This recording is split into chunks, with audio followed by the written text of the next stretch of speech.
Color de Life est le réseau d'experts et de designers qui révèlent et utilisent les potentiels de la couleur dans tous les domaines. Je suis fondatrice de Color de Life, je suis membre de Cactus, mais je suis aussi salariée de Decathlon. Alors, qu'est-ce que la couleur? D'abord, la couleur, il faut savoir que c'est un stimulus, en fait. Chaque organisme vivant a un équipement sensoriel et du coup, il va réagir aux aspects de son milieu physique. Et l'apparence colorée, c'est un stimulus, donc c'est une information qui va provoquer des émotions, donc qui va influer finalement sur nos comportements et nos décisions. Alors tout d'abord, on sait qu'une couleur se repère en un dixième de seconde. Donc, quand elles sont bien choisies, les couleurs de notre environnement, elles peuvent augmenter nos facultés d'écoute, d'orientation, de mémorisation, de créativité, de productivité, notamment, mais d'autres, puisqu'on voit aussi que la couleur des objets, elle est hyper importante pour les consommateurs, puisque bien plus de la moitié d'entre eux prennent leur décision d'achat sur la seule couleur. Donc, imaginer un produit, un espace ou une communication sans se pencher de manière sérieuse sur ça ou ces couleurs, c'est se priver d'un bel outil. Alors, si je reviens un peu en arrière, on va se poser la question de pourquoi on voit les couleurs. On sait que toutes les espèces animales ne voient pas les couleurs de la même façon. L'être humain les voit le spectre de 400 à 700 nanomètres environ. C'est peu ou prou du bleu au rouge en passant par le vert et le jaune, alors que le chien, lui, il va distinguer très peu le rouge, mais va profiter de quelques ultraviolets. Et parmi les animaux, les oiseaux, en particulier les pigeons, font partie des meilleurs détecteurs de variations de couleurs. Et pour expérimenter ça, je vais vous demander à tous de vous prendre pour quelques minutes, quelques secondes pour un chasseur-cueilleur et vous poser la question, est-ce que ça vaut le coup que j'aille grimper en haut de l'arbre pour cueillir les fruits? Donc là, je vais lancer le sondage. Je vais vous demander de voter pour dire, à votre avis, combien de fruits sont mûrs? Est-ce que ça vaut le coup, finalement, ou pas, de grimper en haut de l'arbre?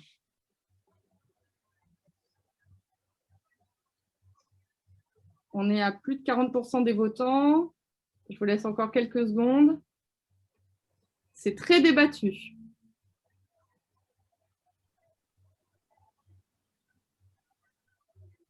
On est à plus de 70% de votes, donc je vais clôturer. Et je vous ouvre les résultats. Alors, c'est assez débattu, peut-être 5, peut-être 10, peut-être plus de 10. Et donc, je vais vous donner l'information. Vous allez pouvoir compter par vous-même. Et en fait, les seuls fruits réellement mûrs, il y en a 3, peut-être 4. Donc non, ça ne valait pas forcément le coup de grimper en haut de l'arbre. En tout cas, ce que je voulais vous faire appréhender là, c'est que finalement, la vision des couleurs, c'est une bénédiction de l'évolution darwinienne. En fait, déjà, la couleur, c'est une information qui est utile à notre survie. Heureusement, pas seulement, puisqu'elle nous permet également de comprendre, d'apprécier la richesse des environnements qui nous entourent. Alors, comme tous ces paysages multicolores qui viennent des 4 coins du monde, ou plus proche de nous, tout à droite, on est à Roussillon, donc dans le sud de la France. Et dès la préhistoire, on a exploité les matériaux de notre milieu, comme le charbon, comme les minéraux, mais aussi les matières organiques ou végétales. Et si on a utilisé la couleur pour représenter par imitation, on a aussi donné du sens aux couleurs qui nous entourent. Même si on ne dispose pas de traces écrites, on peut envisager finalement qu'à droite, le noir, le blanc, le rouge, qui sont utilisés pour peindre ses mains en réserve, avaient bien une signification. Donc ces couleurs avaient sûrement une signification. Et depuis qu'on maîtrise le feu, on a conféré à la lumière des vertus protectrices. La lumière du soleil, de la lune, de la flamme nous ont protégés. C'est peut-être pour ça, finalement, que notre œil est toujours attiré par la lumière. Et quand il s'agit de couleurs, notre regard est d'abord attiré par des couleurs vives, claires et qui comportent du jaune, finalement comme le soleil. Et enfin, la lumière diffractée en arc-en-ciel par les gouttes d'eau en suspension, ou alors là, comme à gauche, plus prosaïquement par le prisme de Newton, cet arc-en-ciel revêt une certaine magie qu'on a toujours apprécié et cherché à reproduire. Donc, on va s'arrêter maintenant sur un point simple que vous connaissez sûrement tous, c'est comment on voit les couleurs. Donc, on sait que tout d'abord, il faut de la lumière. Et comme on l'a vu juste avant, donc, la lumière blanche comporte toutes les couleurs. Les rayons de la source lumineuse vont frapper la surface colorée, et celle-ci, donc là, la pomme. La surface va absorber une partie des rayons. Donc, la pomme ici, elle va absorber le bleu et le vert et réfléchir d'autres rayons. Donc là, le rouge, le jaune et l'orange. Et notre œil va les capter et c'est notre cerveau qui va analyser ces données. Et tout ça, toujours donc en un dixième de seconde. Donc, il y a 3 paramètres. Le premier, c'est la lumière. Et quand il s'agit de concevoir l'apparence colorée d'un espace, par exemple, il faut absolument considérer l'ensemble des éclairages naturels qui sont à disposition. Mais pas que, il faut envisager aussi toutes ces variations au cours de la journée et de l'année. On sait que la lumière du matin en hiver à Amsterdam est bien différente de celle d'un déjeuner à Barcelone à midi en été, ou même d'un après-midi en, en septembre en Alsace, par exemple. Et Monet nous l'a bien fait comprendre en fait avec ces reproductions systématiques de la cathédrale de Rouen en différentes lumières. Néanmoins, ce qui est intéressant, c'est que malgré les variations géographiques ou temporelles, la lumière naturelle, donc la lumière du jour, c'est celle qui restitue a priori l'ensemble du spectre de la lumière, de la couleur, pardon, la plus juste. Et l'installation d'éclairage artificiel, il va pouvoir finalement, il y a plusieurs rôles, il va pouvoir compenser le manque de lumière naturelle, le compléter, équilibrer, éventuellement délimiter un espace ou un objet, comme à droite, vous avez en merchandising, on va mettre en valeur une zone en particulier. Et en Occident, nous avons tendance à apprécier pour nos intérieurs des lumières qui sont plutôt à dominante chaude et diffuse, et on va réserver les lumières froides et directionnelles aux espaces où on va avoir besoin finalement d'un éclairage qui permet de bien réaliser une tâche en particulier. Alors, malheureusement, les lumières artificielles ne restituent pas toutes entièrement le spectre visible. Donc là, vous avez 2 illuminants. Donc, les illuminants, ce sont des modélisations mathématiques de sources lumineuses. À gauche, la modélisation de la lumière du jour en D65, alors D comme daylight, c'est le moyen mnémotechnique, qui va correspondre en fait à la moyenne mondiale à midi. Et on voit que le spectre il est plutôt continu et équilibré en intensité. Alors qu'à droite, c'est la modélisation d'une lumière qui est produite par un tube fluo et qui a des pics. Et en fait, ces pics vont correspondre à des couleurs qui seront fortement modifiées quand elles seront éclairées par cette source. Et c'est pour ça qu'en industrie, on utilise des boîtes à lumière, comme vous avez sur la droite, voire parfois des salles entières avec des différents éclairages qui vont permettre de vérifier qu'une couleur qui est belle sous une lumière, elle reste bien belle sous l'autre. Et ici, on peut remarquer que sur l'image de gauche, que le textile de droite, il change fortement entre la lumière du jour et la lumière artificielle. Alors, il y a un petit outil qui permet de travailler quand on n'a pas de boîte à lumière. C'est Pantone qui a développé des stickers, donc le D65 pour l'industrie et le D50 pour l'imprimerie. Et ils correspondent, on va dire, aux standards internationaux. Et ça va vous permettre de savoir si les deux rectangles sont exactement de la même couleur. Ça veut dire que vous êtes dans un environnement de lumière qui correspond à ce qui est nécessaire pour faire du contrôle couleur. Alors maintenant, je me dis, un dentiste, par exemple, qui doit contre-typer la teinte de vos dents pour réaliser une prothèse, il a plutôt intérêt finalement à le faire sous un éclairage adapté. Nous avons parlé de lumière, je vais maintenant aborder l'objet. Finalement, je parle de couleur depuis tout à l'heure, mais je ferais mieux de parler d'apparence colorée, puisqu'on voit, c'est toujours un couple entre une couleur et une matière. Donc l'apparence colorée d'un objet, finalement, ou d'une surface, ça va être une couleur, une texture, un niveau de brillance et éventuellement un effet.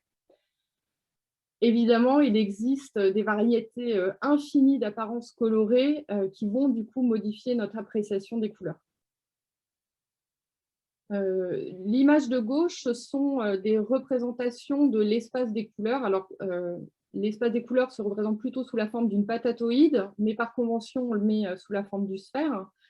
Et à droite, c'est un schéma qui, avec un exemple dans l'imprimerie, en fait, qui va vous montrer que obtenir la même couleur exactement sur des matières différentes, c'est extrêmement complexe.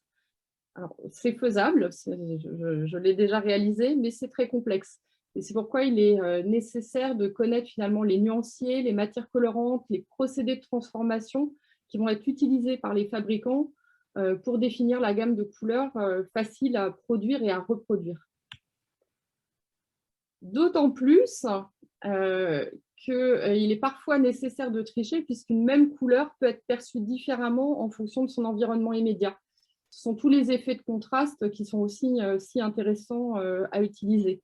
Et de manière générale, on sait que, par exemple, si vous prenez les carrés en bas à gauche, un carré clair sur un fond foncé aura l'air plus grand qu'un carré foncé sur un fond clair. Une couleur chaude comme à droite, le beige, quand il est entouré de mauve, paraît plus chaud que quand il est entouré d'un brun. Et pourtant, ce sont bien les mêmes couleurs. Alors, ce qui est génial avec les contrastes, évidemment, c'est qu'avec une gamme très courte, avec très peu de couleurs, mais en faisant varier les contrastes, on va pouvoir raconter des histoires différentes et donc provoquer des émotions aussi qui sont différentes.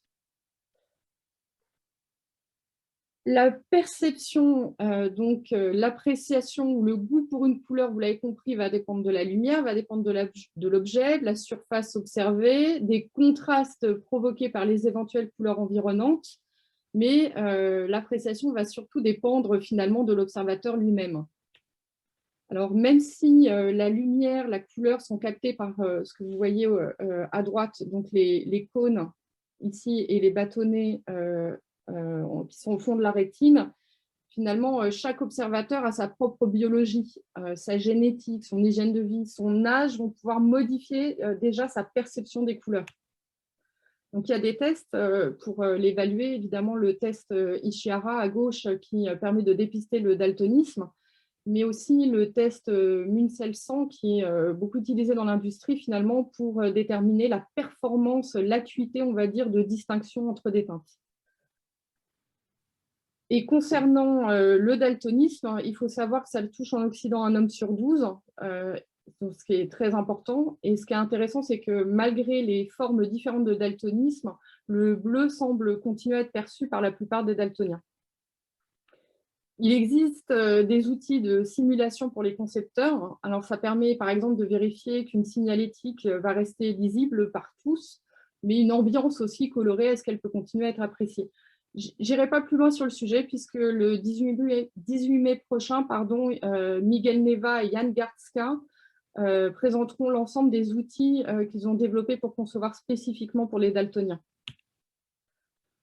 Je vous ai parlé de la biologie, mais l'âge aussi, il peut y avoir donc des altérations de la perception des couleurs. Et ici, j'ai repris Monet, donc à gauche, c'est la vision normale. Au centre, c'est l'image quelques années après, finalement, quand il avait des problèmes de cataracte. Donc, le bleu avait disparu de sa palette parce qu'il ne le voyait plus. Et finalement, après une opération de la cataracte à droite, il s'est remis à voir le bleu, mais un peu trop, puisqu'il allait voir jusque les ultraviolets. Donc, ça brouillait aussi beaucoup sa lecture des formes. Aussi, ce qui va être déterminant finalement pour l'appréciation d'une couleur par un observateur, ça va être sa culture. On a des codes qui sont vrais pour toute l'humanité, mais d'autres qui sont liés à un peuple, un environnement naturel, une spiritualité, une époque, un domaine. Et ça va influencer notre goût. Alors, on sait qu'en Occident, la couleur préférée, c'est le bleu et qu'elle ne porte quasiment que des vertus positives, des symboliques positives. Moi, je me pose la question si la préférence au bleu, elle ne vient pas du fait que dans le vocabulaire, finalement, ce qu'on appelle bleu correspond à un quart des couleurs qu'on voit, puisqu'en fait, quand il soit clair, sombre, violacé, verdi, turquoise, on continuera à l'appeler bleu. A contrario, le rouge représente un tout petit territoire. Il devient très vite saumon, rose ou bordeaux et on va lui faire porter d'autres sens. Et même en restant sur un territoire très faible, donc le territoire du rouge, les sens qu'il peut prendre vont être très variés. Ça peut être le rouge de l'alerte, du sucré, du piquant, du toxique, de l'autorité, de la contestation, de l'interdit, de la vitesse, de l'amour. Et finalement, son appréciation va dépendre de l'objet ou du lieu pour lequel il est utilisé. Et encore une fois, sur le rouge, on attribue parfois des codes aux couleurs qui sont complètement trompeurs, hein.